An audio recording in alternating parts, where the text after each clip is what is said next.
Mon père aime bien organiser, si possible chaque année, une réunion de famille à laquelle il convie tous ceux de mes enfants qui peuvent y participer, ses fils, etc. Et il y a quelques années, l'une de mes filles y participait, une fille dont je me sens très proche, on va dire. Et lors d'une des soirées où il y a un peu ce genre de jeu de la vérité, où on pose des questions et puis chacun est appelé à répondre le plus sincèrement possible, la question qui était posée, c'est quel souvenir avez-vous de votre père? Elle a répondu qu'elle se souvenait avoir peur. Peur de moi, quoi. Que c'était le souvenir qui lui restait de son père. En tout cas, c'est le premier souvenir qui lui venait à l'esprit, qu'elle avait eu peur de moi. Et ça m'a complètement surpris et interpellé et bouleversé, parce que j'avais aucune conscience que ça puisse être ça, le souvenir qu'elle garde de moi, quoi. Mais rien à foutre, c'est ton problème. Non, c'est c'est ton problème. mon problème. Non, c'est ton problème. Fous-moi la paix. Quand j'explosais de colère, en cassant, en hurlant et hélas aussi souvent en insultant la personne qui était la cible de ma colère, comme je vis avec moi depuis toujours et avec ce côté-là de moi qui est d'exploser périodiquement, ok, c'est pas chouette et c'est pas bien d'avoir ces crises de colère, mais puisque j'aime les gens, que je présente des excuses et que par ailleurs ils doivent bien sentir quand je ne suis pas en crise, ils doivent bien sentir que je les aime et que je peux le montrer de manière chouette aussi, finalement ils doivent se dire ok, on a compris, Gilles il est comme ça, donc quand il pète les plombs, c'est pas grave, on va pas le prendre trop grave puisqu'on sait bien qu'après il s'excuse et qu'il y a d'autres moments chouettes. Et donc à partir de là, on fait tout faux, quoi, parce qu'on ne prend absolument pas la mesure de l'impact destructeur que ça peut avoir.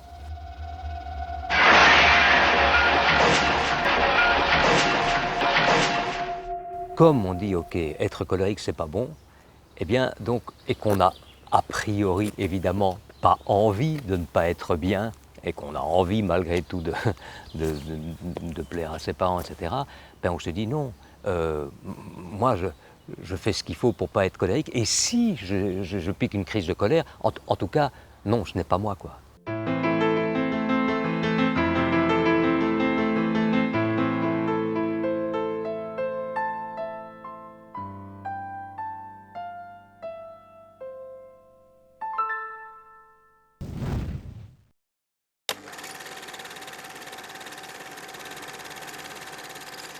La maltraitance des enfants, une douloureuse histoire qui dure. Longtemps sous nos latitudes, l'enfant s'est vu nier le statut de personne à part entière, égale à l'adulte en droit et en dignité. Walter Mafly en porte encore les stigmates dans l'âme et dans la chair. Aujourd'hui centenaire et peintre reconnu, Walter Mafly a vécu l'orphelinat au début du siècle dernier. Suite à des difficultés familiales, il y reste 10 ans, de 1921 à 1931, entre sa 6e et sa 16e année. À l'époque, les orphelinats s'appelaient maisons de redressement. Tout un programme. Nous, on était une bête, plus bas qu'une bête. La vie ne compte pas.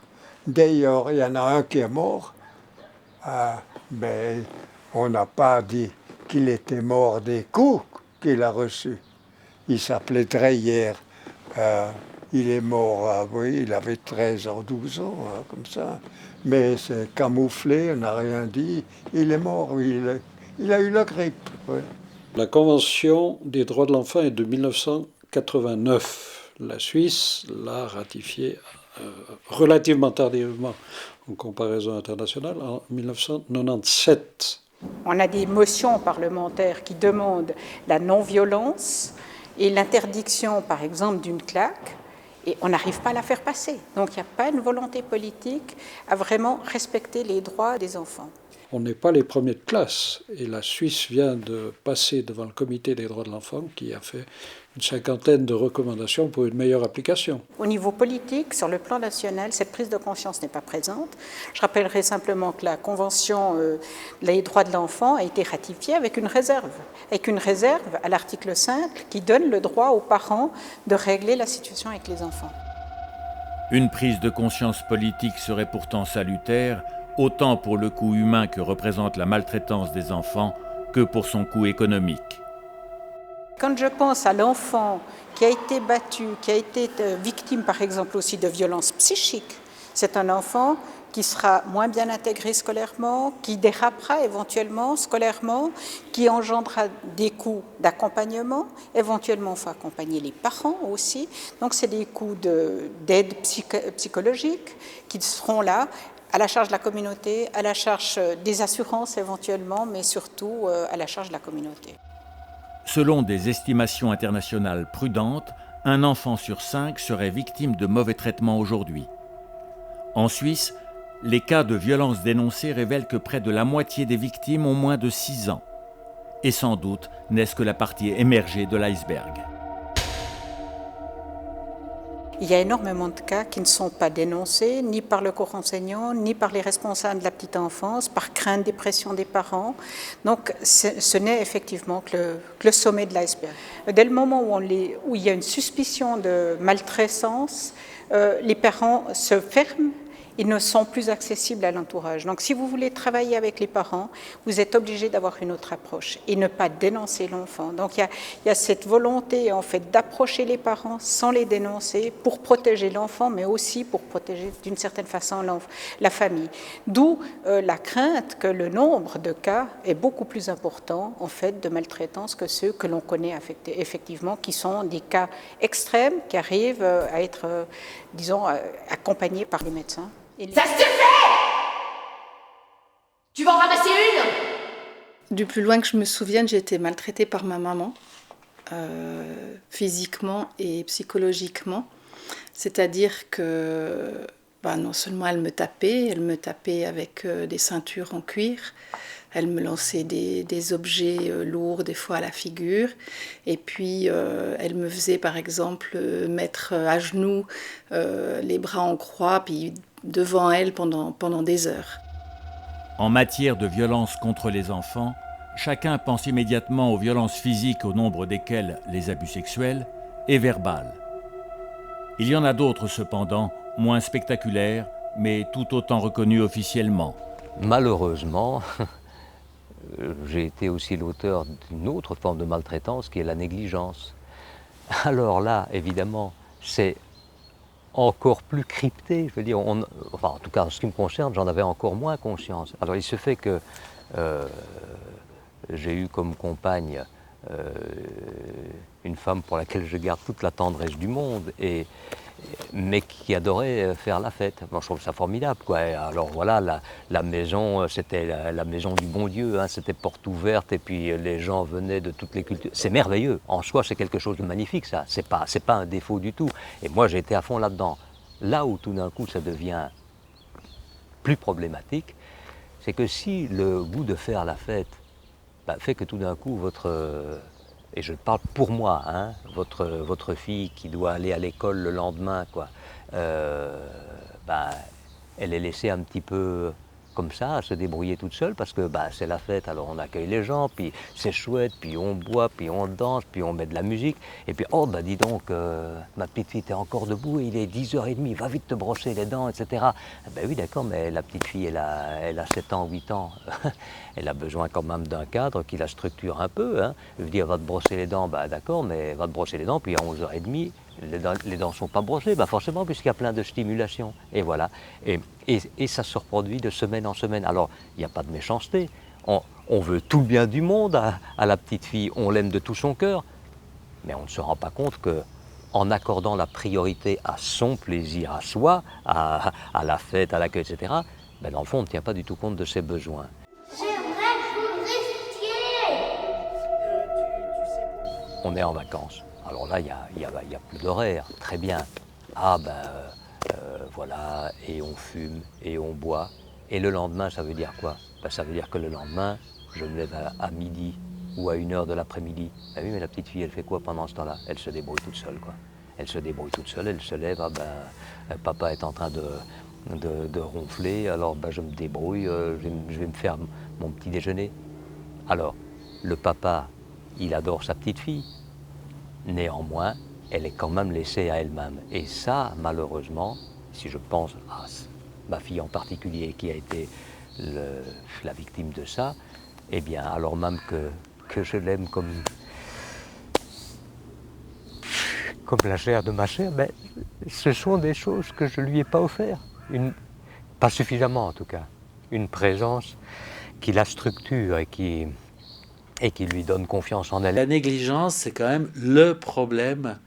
Alors, je ne sais pas quel terme il faut utiliser. Négligence, carence, déprivation. C'est-à-dire tous les enfants qui vivent dans la solitude, dans l'anonymat des soins, dans la rupture des liens, et que là, au fond, on fracture l'être dès son origine, hein, parce que l'enfant est inachevé de naissance, il a besoin de l'autre. Et il a besoin que l'autre lui réponde. Il a besoin de l'acte de l'autre, de l'action de l'autre. Pour un bébé tout seul, ça n'existe pas. Il ne peut pas se développer tout seul. Il a besoin de ce lien. C'est au fond, la réponse de l'autre est primordiale. La négligence chronique sur des années va pouvoir compromettre gravement le développement de l'enfant et surtout compromettre la qualité de l'attachement qu'il a à ses parents.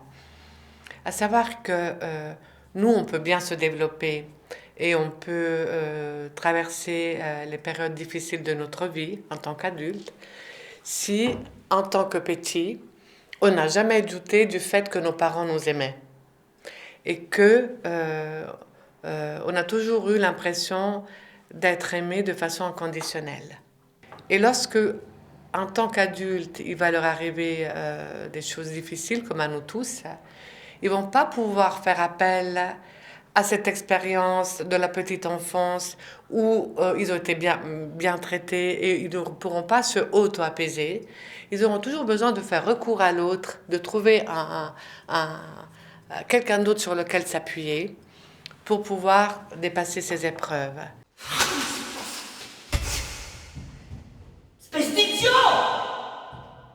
À côté de ça, il y avait la maltraitance psychologique où j'étais rabaissée de manière continuelle et surtout devant ma sœur. Et ça, pour moi, c'était le plus difficile parce qu'elle disait toujours ah bah tu vois, ta sœur, elle réussira, au moins elle est intelligente. Toi, avec ton petit poids dans le cerveau, t'arriveras jamais à rien. Tu seras qu'une dame pipi. J'avais jamais le droit d'inviter une copine. J'avais jamais le droit de sortir jusqu'à ce que je parte de la maison à 17 ans. Quand on parle de maltraitance psychique, être juste témoin de violence suffit à vous compter parmi ces victimes.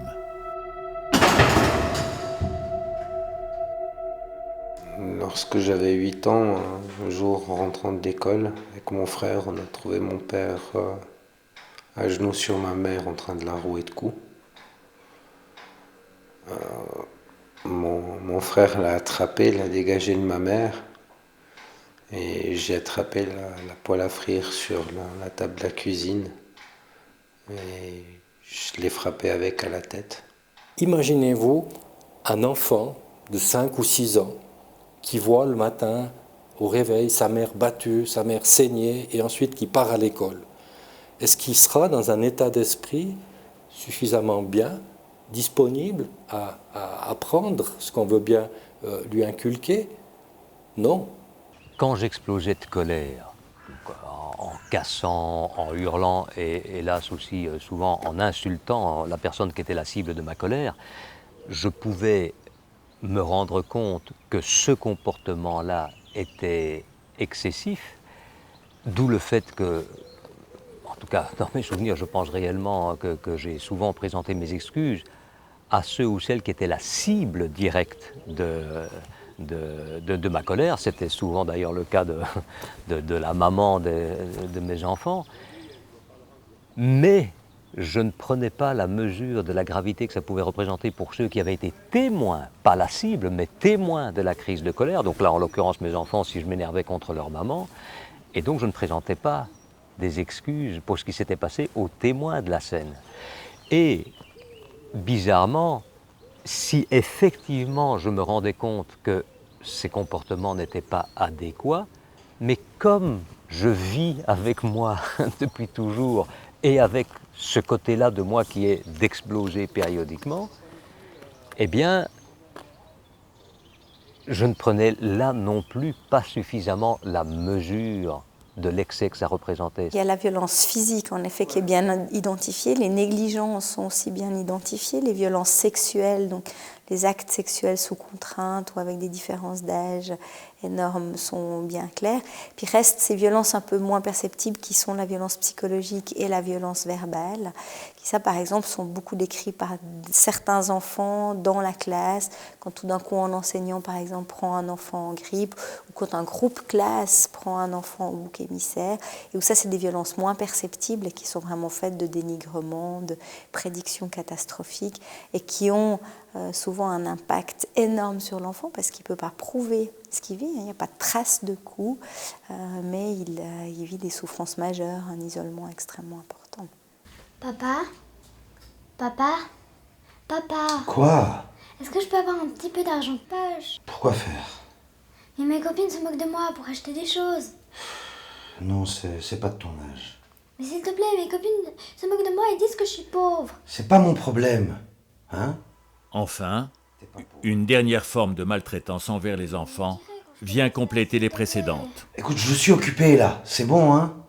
On en parlera une prochaine fois, t'as pas besoin d'argent de poche, c'est tout. Les adultes peuvent exercer un autre type de violence sur les enfants qui sont les violences économiques, qui peuvent se manifester par des déprivations de vêtements, de nourriture, de récréation et d'argent de poche. Au-delà des nomenclatures toutefois, à quoi, pratiquement, peut-on reconnaître un enfant gravement maltraité?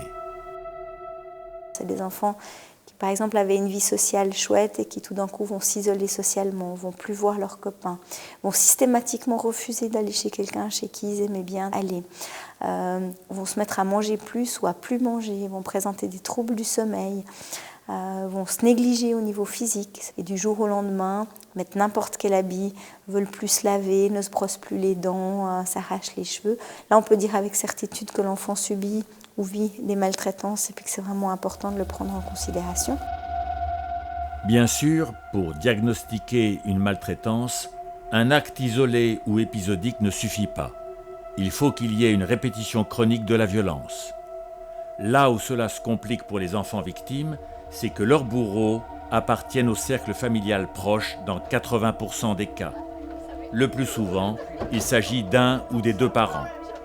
La maltraitance envers les enfants serait-elle ainsi le miroir de nos dysfonctionnements familiaux ? Alors effectivement, je crois qu'on peut voir les choses de cette façon-là, dans le sens où on a identifié un certain nombre de causes au mauvais traitement envers les enfants. En premier lieu, le vécu des parents qui ont peut-être eux-mêmes été victimes de mauvais traitements et qui reproduisent ce schéma éducatif sur leurs propres enfants, sachant pas comment faire autrement. Il y a aussi un père, une mère qui peut souffrir d'une maladie psychiatrique qui l'empêche de reconnaître les besoins de son enfant et de répondre adéquatement à ses demandes et d'utiliser de la violence, ou encore un élément qui est important par rapport à l'enfant lui-même, l'enfant handicapé, l'enfant qui souffre d'un retard mental, qui attire le regard des autres et qui devient le mauvais objet dans la famille, est un enfant qui a un risque élevé de subir des mauvais traitements. Et puis je crois qu'il faut aussi évoquer avec toute la problématique des migrations actuellement, le manque de recours à la grande famille qui peut conseiller, qui peut éviter à des parents de maltraiter leurs enfants simplement parce qu'ils sont stressés. Et en plus, il y a des problèmes économiques, ce stress il est d'autant plus important et il peut d'autant plus augmenter le risque de maltraitance. Souvent, en investiguant et en questionnant ces familles, on découvre qu'il y a des violences, pas seulement sur la personne qui a été identifiée comme victime, mais qu'il y a d'autres violences qui sont vécues dans la famille, souvent transgénérationnelles aussi. Et je pense qu'on ne peut vraiment pas faire de règles. On a autant de violences sexuelles que de violences psychologiques, que de violences physiques, et puis tant sur les enfants qu'entre adultes. Suite à des violences verbales avec ma conjointe, qui a débordé sur des violences physiques. On avait des enfants autour de nous, mais on ne le voyait pas. Et ce qui m'a fait réagir, c'est que j'ai entendu ma fille pleurer alors qu'elle était juste à côté. Ça m'a renvoyé de mon passé, quand je me retrouvais comme témoin des disputes de mes parents. Et puis qu'ils ne prêtaient pas attention qu'on soit là, puis que ça nous blesse, et puis que ça m'est toujours resté, que j'ai jamais voulu. Je me suis toujours dit que je voulais pas faire la même chose. Et dans ces moments-là, j'ai vu que je reproduisais exactement ce que mes parents faisaient. À partir de là, un enfant maltraité, un enfant traumatisé, c'est pas seulement un enfant qui est touché, c'est aussi une lignée. Alors il y a des études qui ont été faites, d'ailleurs ici à l'EPFL, notamment par ma collègue, la professeure Carmen Sandy, qui montrent que des souris qui ont été soumises à des stress post-nataux, par exemple l'odeur d'un prédateur comme un chat, ou enfin tout stress, non seulement à l'âge adulte, les femelles à l'âge adulte sont plus stressées, mais leur progéniture a aussi ces caractères de stress plus élevés, basés sur un stress que la mère a eu pendant son enfance. Alors, il faut mettre plein de guillemets et plein de réserves dans tout ça. D'abord, ce sont des résultats qui méritent encore à être confirmés.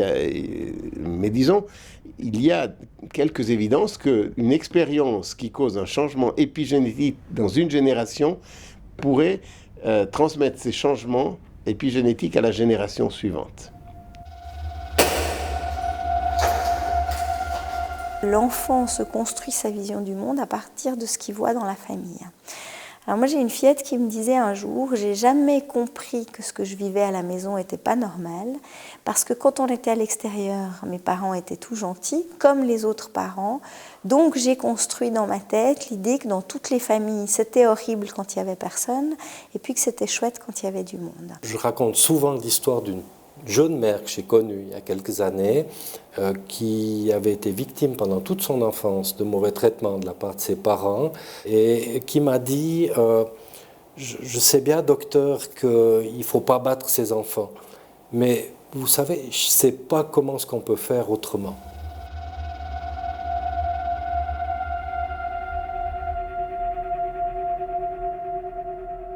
Sans que mes enfants ou mon entourage, même en général, puissent sentir venir qu'il allait y avoir une explosion de colère, je pouvais être tout à fait calme en apparence et même totalement disponible et tendre, et puis tout d'un coup il se passait quelque chose qui allait réveiller je ne sais quoi en moi, et l'explosion de colère arrivait tout de suite.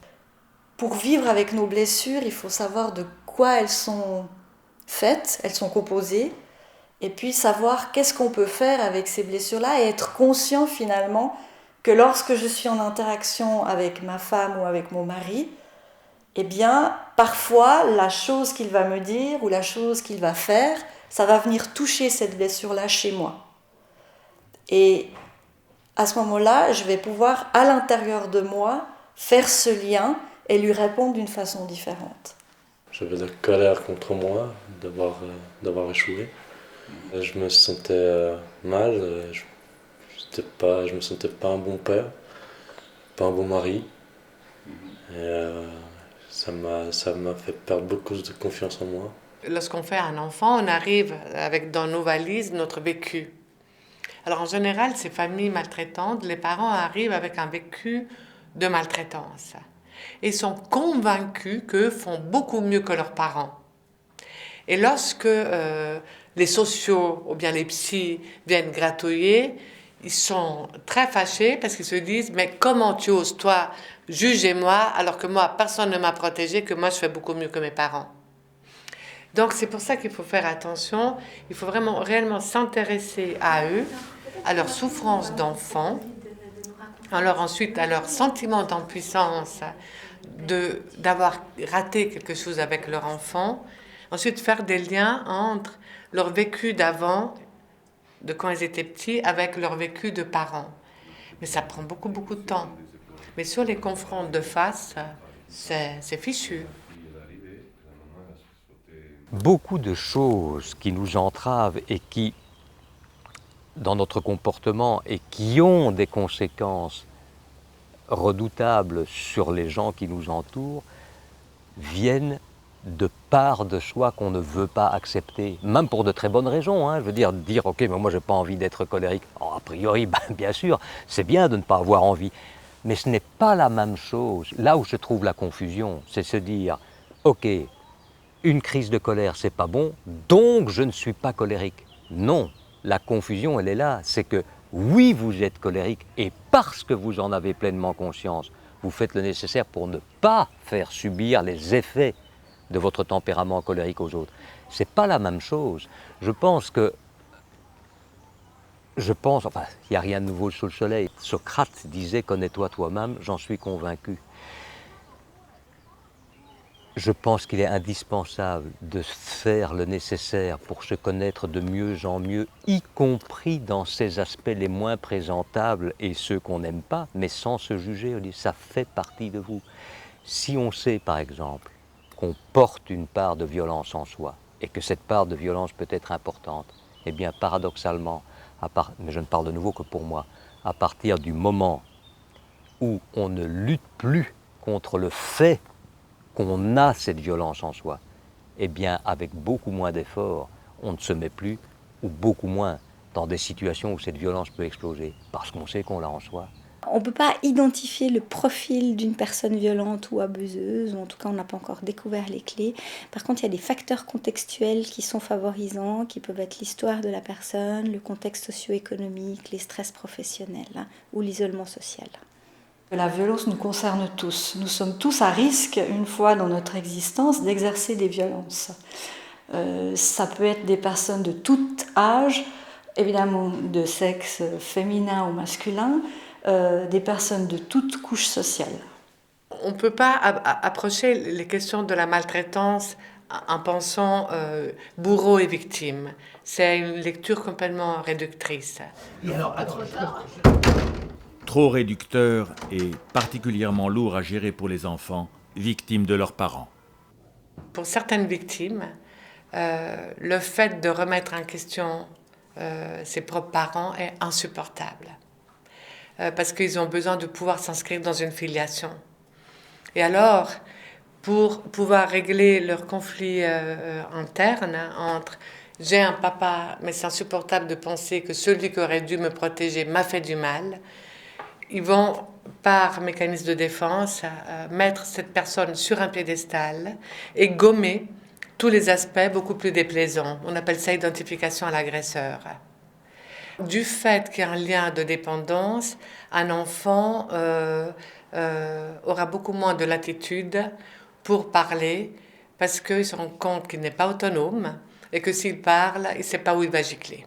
Ça se produit quand j'avais 5 ans et je jouais dehors et j'ai des frères qui sont bien plus âgés que moi et eux, ils jouaient avec des copains dans la cabane au fond du jardin. Et a priori, c'était un endroit interdit pour les filles, mais ce jour-là, on m'a invité de jouer dans la cabane. Et je suis allée, j'ai retrouvé les autres copains aussi dans la cabane. Il y avait une espèce de couverture rouge par terre. Ils m'ont demandé de m'asseoir, ce que j'ai fait. Par la suite, ils m'ont pris par les épaules, ils m'ont mis par terre, ils m'ont déshabillée. Et j'ai subi un viol collectif. Ma mère, elle travaillait parce que mon père était décédé quand j'avais 9 mois. Et donc c'était elle qui gérait la maison et qui a donné champ libre à mes frères d'abuser de moi jusqu'à mes 14 ans finalement. Comme Le premier événement n'était pas reconnu. En fait, les attouchements et les abus continuaient. Et vers mes 7 ans, en fait, je me réveillais et j'avais les attouchements, mais je ne savais pas forcément qui était dans ma chambre, qui de mes frères. Et une nuit, c'était de nouveau arrivé, j'en pouvais plus, j'ai commencé à crier fort et ma mère s'est réveillée, elle est venue avec son deuxième mari et tout le monde a crié. Et c'était tout d'un coup, c'était le boxon partout parce que moi j'appelais de nouveau de l'aide et il tapait mon frère qui était là, c'était de nouveau chaotique et violent. Et par la suite, elle me prend moi et aussi elle me dit mais tu n'as pas le droit d'apporter honte à cette famille, tu n'as pas le droit et tu vas dire à personne et tu te tais. Et ça n'a pas eu lieu et maintenant c'est fini et voilà. Et oui, pendant maintenant 38 ans, je portais ce secret avec moi. Les parents auteurs de violences se positionnent souvent comme victimes et que donc l'enfant se sent en devoir de protéger son parent. Et puis il ne faut pas le dire aux gens à l'extérieur non plus. Hein, tous ces gens qui sont dehors, ils ne comprendraient pas. Tu sais pourquoi? Parce qu'eux, ils n'ont pas cette chance d'aimer comme ça. Alors ils seraient jaloux. Puis ils m'en voudraient. Alors, ils seraient très très très très fâchés. Puis ils m'enverraient peut-être en prison. Et le parent dit, mais si tu parles de ce que je t'ai fait, tu vas être mis en foyer, ce sera la fin de ma vie, je t'aime tellement, sans toi je ne pourrais pas exister, ce que font aussi d'ailleurs les auteurs de violences conjugales. Et les enfants se sentent un devoir d'amour et de protection à l'égard de leurs parents. Et là, alors, ils sont dans des loyautés très fortes. Beaucoup de victimes peuvent verbaliser, s'ils sont aidés, le fait qu'ils continuent à aimer beaucoup leurs parents pour comment ils étaient avant de passer à l'acte. Et qu'ensuite, ils n'aiment pas ce qu'il leur a fait. Mais pour nous, c'est important de ne pas confondre entre ce qu'il leur a fait et la personne, entre le tout et la partie. Un père incestueux, aux yeux de la fille, par exemple, peut encore représenter pour la fille quelqu'un d'important, même si elle déteste ce qu'il lui a fait.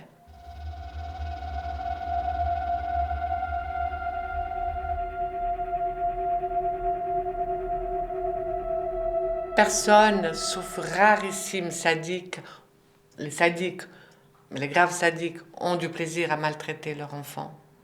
C'est rarissime. Mais que le recours au mauvais traitement, c'est vraiment un cri d'impuissance et qui découle énormément de détresse.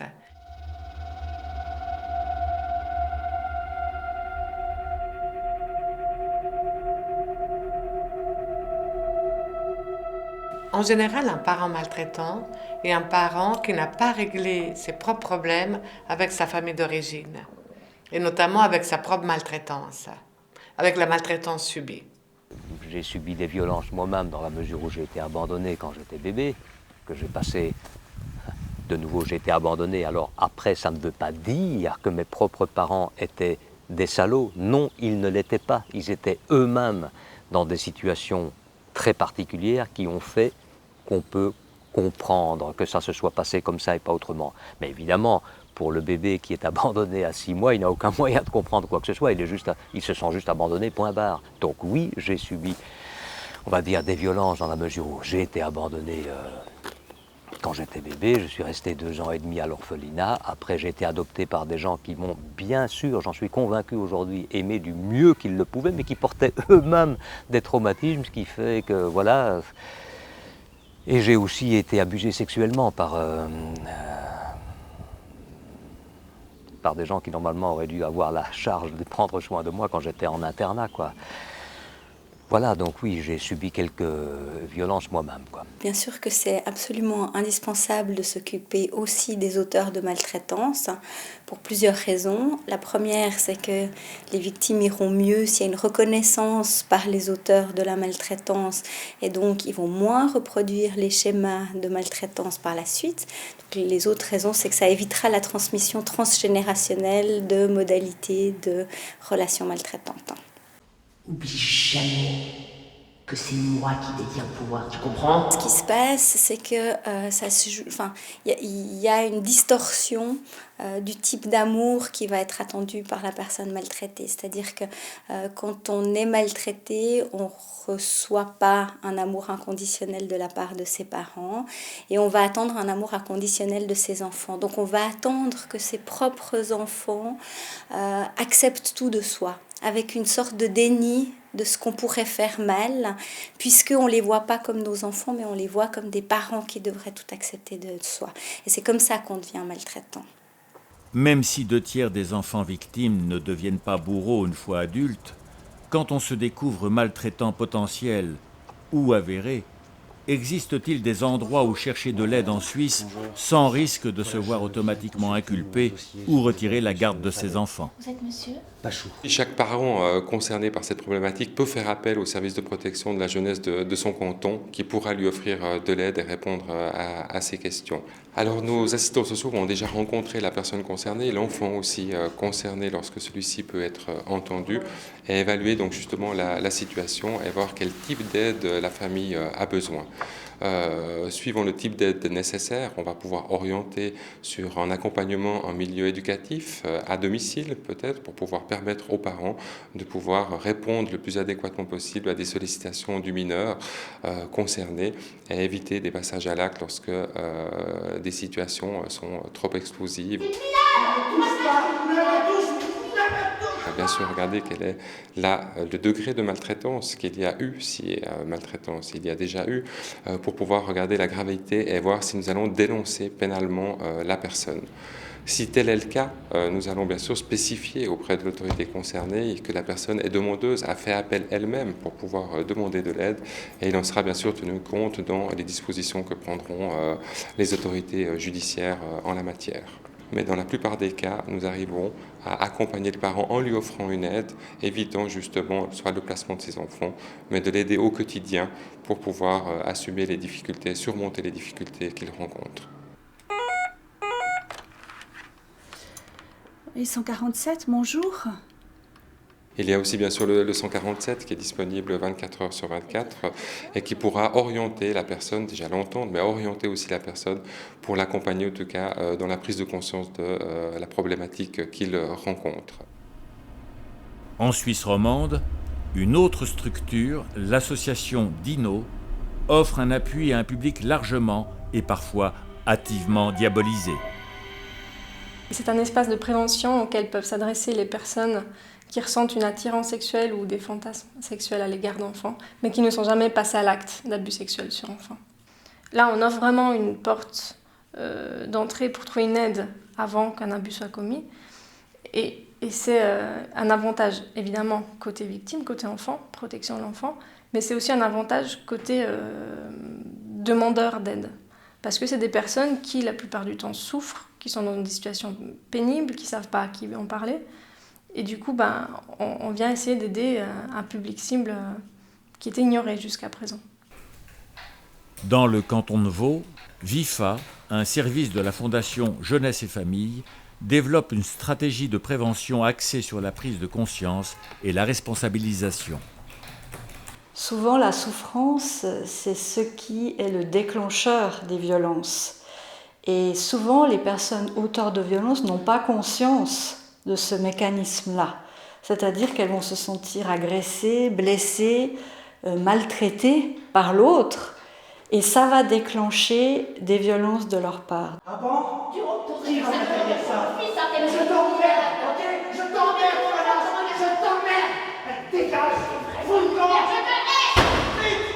Donc nous, notre travail, ça va être de les soutenir à aller à la découverte finalement de leurs ressentis, de leurs émotions, et d'apprendre surtout à les exprimer de façon différente que par des actes de violence.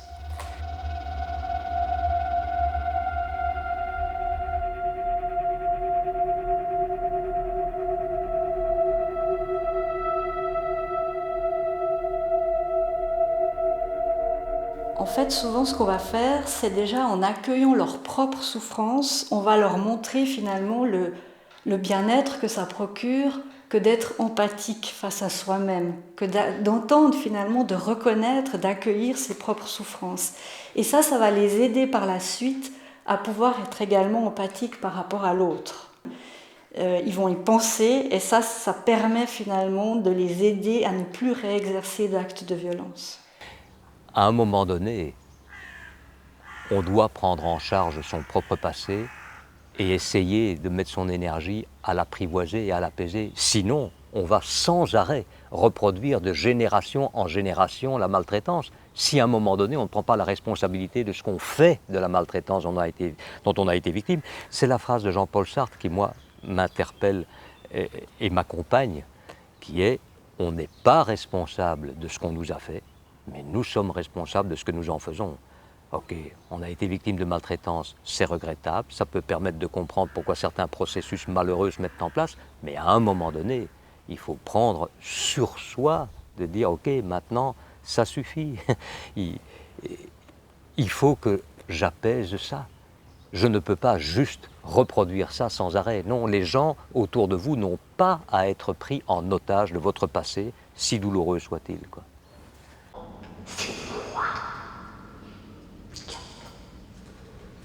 Si on ne s'efforce pas toujours de se dire « Attends, voilà, cette personne maltraitante », à la fois on aurait envie de dire « Mais quel con celui-là », on pourrait...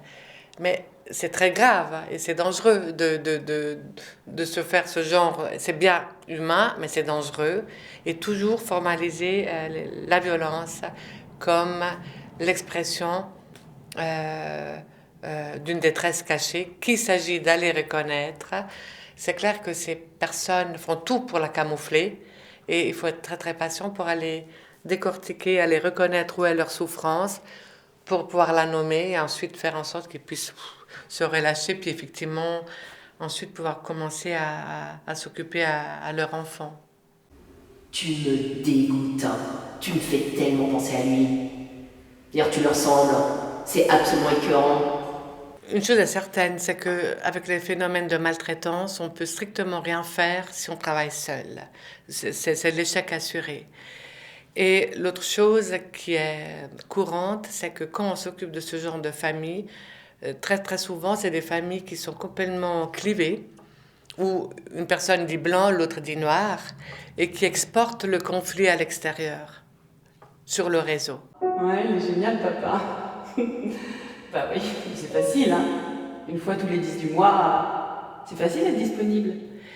Et on sait que l'élément de pronostic le meilleur pour une famille, c'est le fait que le réseau soit cohérent et qu'il collabore bien. C'est hyper important qu'il y ait des rencontres régulières entre chaque membre du réseau, un étant le porte-parole de l'école, l'autre étant le porte-parole de SPJ, l'autre étant le porte-parole des parents, l'autre étant le porte-parole de l'enfant, par exemple, pour ajuster la vision. Et pendant ces rendez-vous de réseau, on va voir, par exemple, que quelqu'un dit « mais cette mère, elle est épouvantable », et puis quelqu'un d'autre va dire « mais cet enfant, il cherche les limites et il est épouvantable ». Et le risque, c'est que chacun des deux pense que l'autre est un incompétent.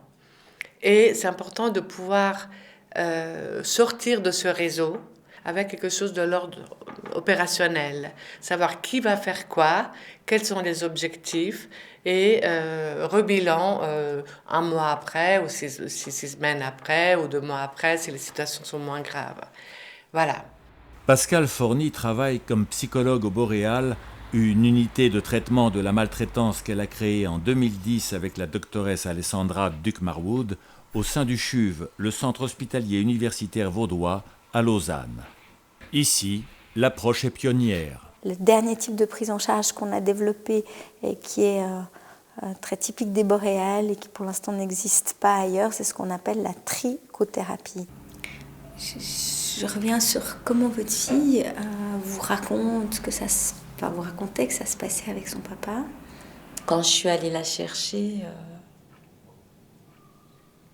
elle m'a dit en tout cas, je veux plus que tu me laisses avec eux.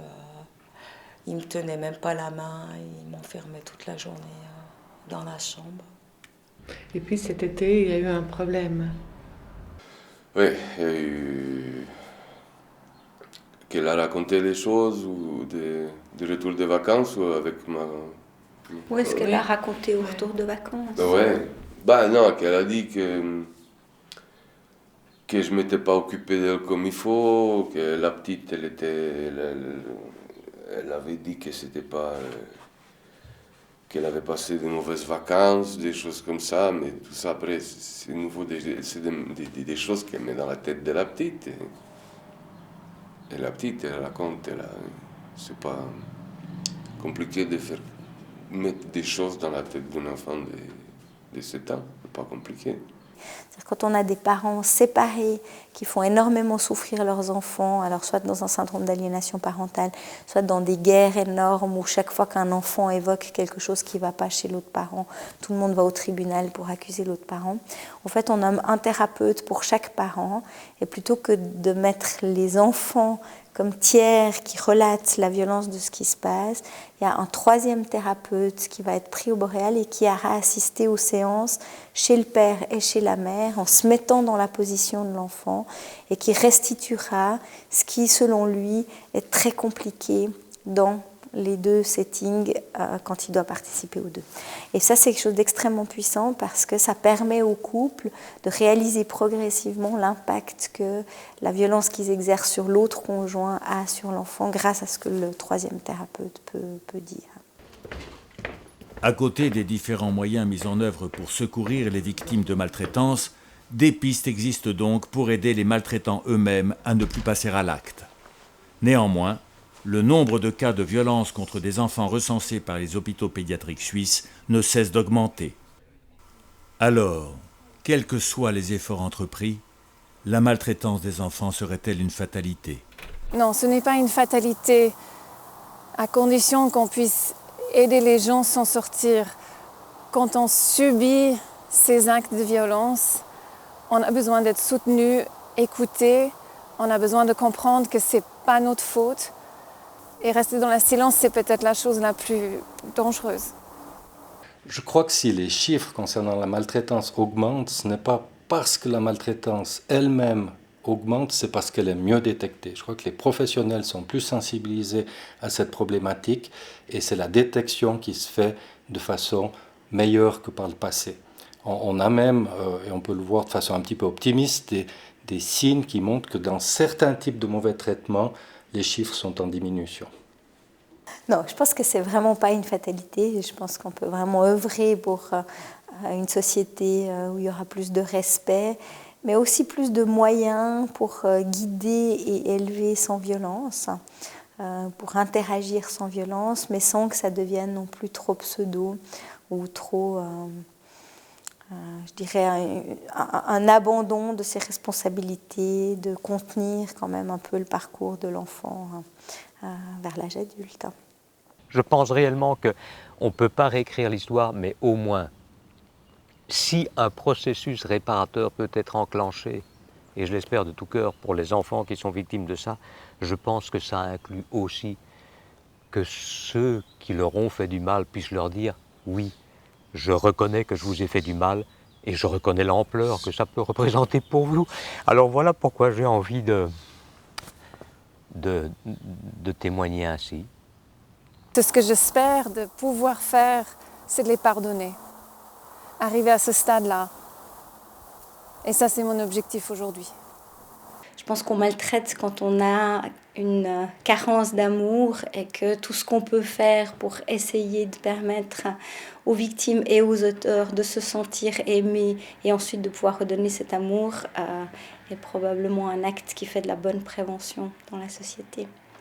Il est important d'éduquer le grand public, de former les médecins et le personnel socio-sanitaire, y compris le personnel pénitentiaire ou les gens de la justice, parce que si on améliore la compétence du système, si l'intelligence collective permet de mieux comprendre ces problèmes, alors on pourra peut-être diminuer la transmission intergénérationnelle et soigner les gens avant qu'ils aient reproduit le mal subi en commettant eux-mêmes les abus sur la génération suivante. C'est un message d'espoir.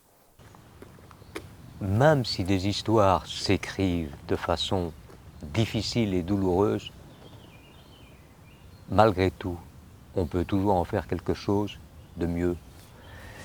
Et que même dans les douleurs intenses dont on peut hériter, la vie ne s'arrête pas là, quoi. Et elle ne se réduit pas à ça. Et on peut trouver des moyens, avec les bagages aussi lourds soient-ils, de continuer d'avancer. Mais je pense que ça nécessite le concours de tout le monde, y compris de ceux qui ont fait du mal, quoi. Voilà. Et la souffrance n'est pas une fatalité irrémédiable. On peut en faire quelque chose, quoi. Voilà, on peut en faire quelque chose.